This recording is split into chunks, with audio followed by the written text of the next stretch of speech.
Hello bachcho, let us start with the given question. The question says match the following columns. Column 1 A recombinant DNA, B gel electrophoresis, C ethidium bromide, D agarose. Column 2nd first seaweeds, second DNA staining, third plasmid DNA that has incorporated human DNA, and fourth process by which DNA fragments are separated based on their size.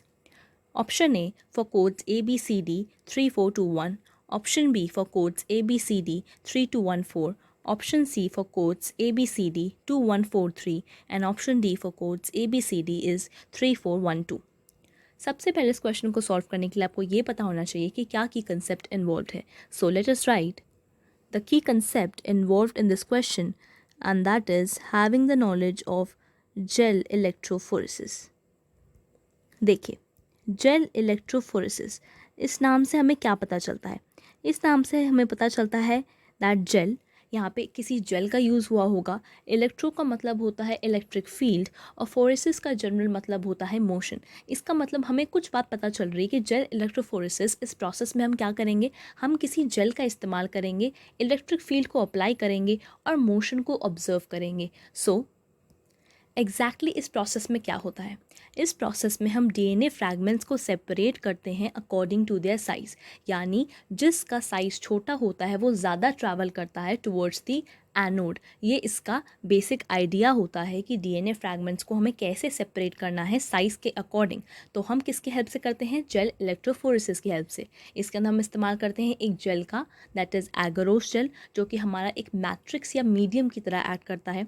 Electric field का use करते हैं ताकि हम DNA के fragments को move कर सकें towards the anode. So let us right what is it. It is a process by which DNA fragments can be separated according to their size.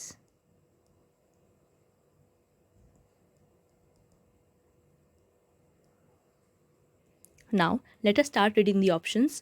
Option A कहता है रिकॉम्बिनेंट डीएनए. देखिए, recombinant DNA क्या होता है. देखिए, recombinant DNA का मतलब एक ऐसा डीएनए जिसके अंदर प्लाज्मिड का डीएनए और कोई फॉरेन डीएनए इनकॉर्पोरेटेड हो.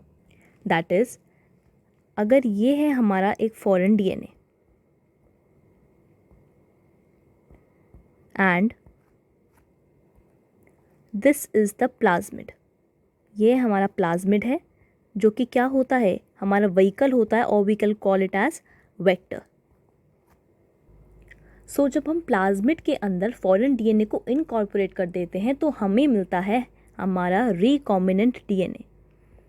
So this is the recombinant DNA जिसके अंदर हमारा प्लाज्मिड का डीएनए और फॉरेन डीएनए दोनों होते हैं. सो we can say that recombinant DNA is that where plasmid DNA has incorporated the human DNA. Foreign DNA हमारा इस केस में क्या है, ह्यूमन का डीएनए है. तो ह्यूमन का डीएनए हमने प्लाज्मिड के अंदर इनकॉर्पोरेट कर दिया तो हमें मिलता है एक रिकॉम्बिनेंट डीएनए जिसके अंदर दोनों डीएनए प्रेजेंट होते हैं. दैट मीन्स ए का हमारा ऑप्शन होगा थर्ड. नाउ बी कहता है जेल इलेक्ट्रोफोरेसिस. हमें पता है कि जेल इलेक्ट्रोफोरेसिस क्या है, एक प्रोसेस है जिससे हम डीएनए के फ्रैगमेंट्स को सेपरेट करते हैं according to their size. So that means gel electrophoresis is a process by which DNA fragments are separated based on their size. So B का हमारा होगा fourth option. Now ethidium bromide. देखिए, ethidium bromide क्या है, इसका इस्तेमाल भी हम जेल इलेक्ट्रोफोरेसिस टेक्निक में ही करते हैं.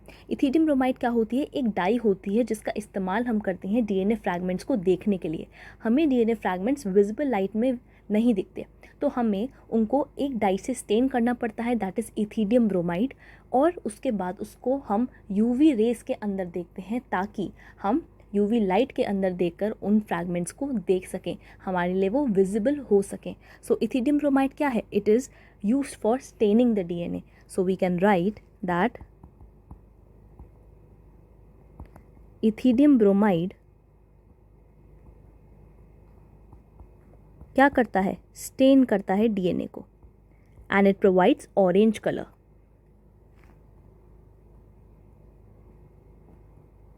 सो दैट मीन्स हमारा ethidium bromide C option goes for second that is DNA staining.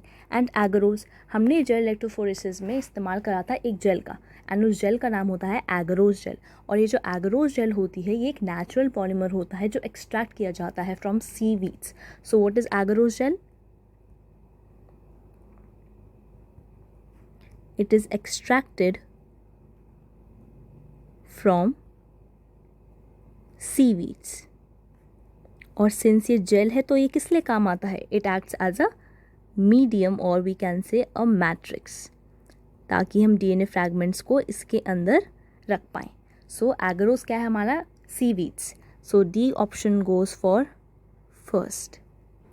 So that means हमारा A का है थर्ड ऑप्शन, B का है फोर्थ ऑप्शन, C का है सेकंड ऑप्शन एंड D का है फर्स्ट ऑप्शन. तो हमारा करेक्ट ऑप्शन है A, that is for code A it is 3, for code B it is 4, for code C it is second, and for code D it is first. So the correct answer is A, B, C, D, 3, 4, 2, 1. Hope you understood the question well. All the best.